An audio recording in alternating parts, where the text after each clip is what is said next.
I want to talk to you about the main troubleshooting that you're going to be doing when you are using your 3D foundation. Let's talk contour first. Contour is meant to be a shadow, so it's supposed to be cooler. To show you what a cooler contour shade will look like versus a warmer contour shade, okay?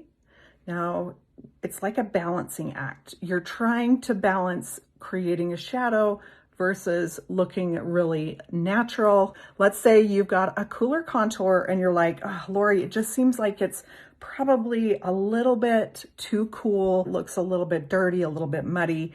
What I want you to do is take your bronzer and kind of go over the top of that contour and warm that contour back up again. And all of a sudden it's going to look so much better, but it's still going to look like a shadow, but it's going to be warmer. That's going to be key for you with your contour. Next, I want to talk to you about the different shades of highlight.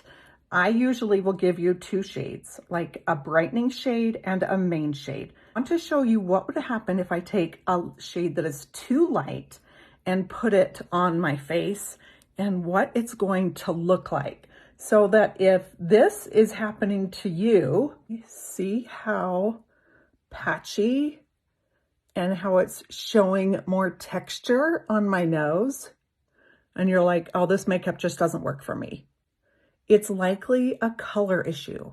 So when we go into and get you a shade a little bit darker, and this is where you have to trust me a little bit, you go a shade a little bit darker, it's going to melt into your skin and look beautiful. Okay, now let's talk about blush and blush troubleshooting. Many times you're used to blushes that fall in kind of this range. And maybe I recommend something more in this range. Remember, we are doing a highlighting and contouring system.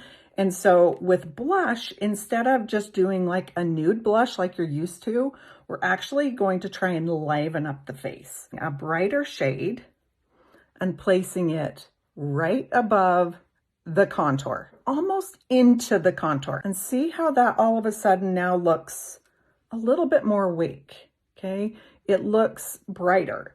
And that's what I'm trying to do with a highlighting and contouring system, is trying to brighten up your face. Many times the color I like on my cheek is not necessarily the one I like on my lips. So that's why it's fun to have a couple of choices. Hopefully this video helps you to understand what I'm doing with the different colors. And if you're seeing any of these issues, let me know and I'm happy to help troubleshoot.